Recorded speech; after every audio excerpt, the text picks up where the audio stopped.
Hey everybody, this is part two of the Gamebeard saga. With this part two, it's also the finale. Part one is on my YouTube channel, just a video that was uploaded before this one. I love Neckbeard stories, and they're just so good. And they're kind of a reminder for a lot of guys what way not to be around women. So this is Neckbeard Saga Part 2, the finale of Gamebeard. Hello again, this is Dina here, and I'm one of the very lucky ladies in this world. I'm so lucky, in fact, that a Neckbeard has chosen me to be his milady, and Gamebeard doesn't give up easily once he's chosen a target. To refresh your memory, I work in a video game store. I'm short, have an obsession with Pokemon and all things anime, video games as well, and I have huge boobs, which gets annoying sometimes, no matter how many people tell me they're a gift. In this instance, they seem to work against me. I remember I remembered how Gamebeard had creepily leered at my chest when I first met him. I hope I never see that face again. But alas, it wasn't to be. I met Gamebeard once more outside of the video game store. So it was a Saturday. I was on my lunch break for an hour. I had already used up 20 minutes shooting the shit with staff out the back and smoking cigarette after cigarette. By this stage, they all knew my run-in with Gamebeard. This lumbering oaf was the talk of the store for many weeks after that incident. I decided to go to the Subway around the corner and get my favorite sandwich. Chicken tikka, peppers, cheese, lettuce, and barbecue sauce. So good. So I stubbed out my cigarette and went to walk towards the Subway. I put in my earphones and kept walking. It was only a 10-minute walk, but in the back of my mind I always hoped I wouldn't run into Gamebeard again. My manager and co-workers wouldn't be able to save me outside of the store. Now, when my earphones are in, I'm usually listening to an audiobook and I'm in my own little world.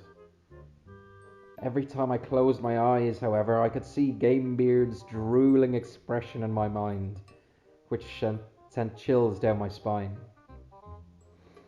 I can't hear shit when my earphones are in, mind you, so I didn't hear this sweaty grease puddle of a man lumbering behind me, calling my name. I heard someone call my name as they got closer and closer. The sound was coming from behind me. I stopped, turned around, and look who it was. Gamebeard. He was doing a half run, half walk behind me. His massive frame was like a steaming locomotive coming straight for me. I almost had to dodge his advances or he would have barreled straight into me. I stood frozen to the spot. My heart began pounding furiously, and I could feel the skin on my face begin to heat up. I took out my earphones and just looked at this oaf coming towards me. By this stage, he was down to a slow walk, and he was seriously out of breath. The sweat was glistening off his forehead and dripping onto the floor. He stopped about 3 feet away from me. He was seriously out of breath. Dida, Dida, how are you? Uh, Fine, Gamebeard. What's up? I said, pulling awkwardly at my cardigan. I I remembered your name, milady. You look amazing today. How about we go for that coffee now? I'm sorry about our encounter in the store. It's amazing what a pretty female can do to a man. Oh, right. Yeah, well, I'm actually just on the way to the bathroom, and then I'm meeting my friend afterwards. Maybe another time, Gamebeard. Nice to see you again. Bye. I began walking away quite fast, with one earphone out of my ear to hear if he started following me. He did indeed follow me. Wait, Dina, what's your number? I need your number. He began walking as fast as his lumbering mass would allow, which wasn't very fast. Now, I know I was being so unfriendly to him, hoping he would get the hint, but he didn't. What would I have to do? Call the police?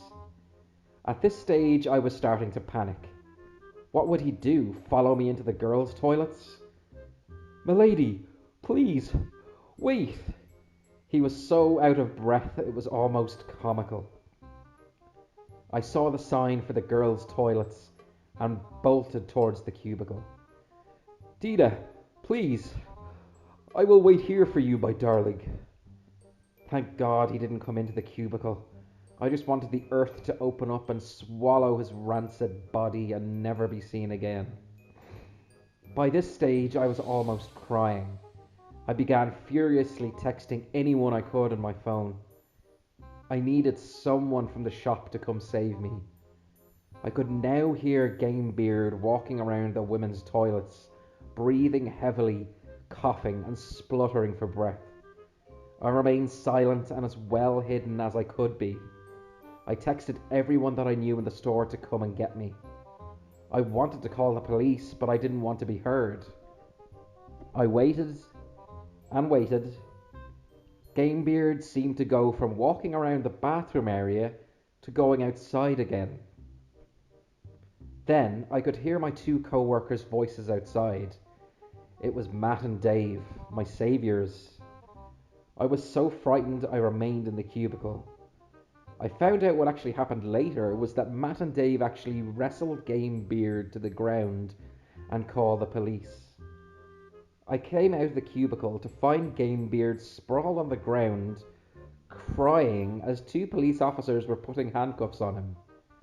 When he saw me, his face morphed into one of sheer neckbeardy rage. You whore! You slut! You bitch! You cunt! He shouted at me. So, in the end, Gamebeard actually received 2 years in prison for his antics, with not only me, but a few other women as well who he had stalked and harassed. I hope you enjoyed this Neckbeard tale, and please, don't be like Gamebeard. Don't be like Gamebeard. Thank you.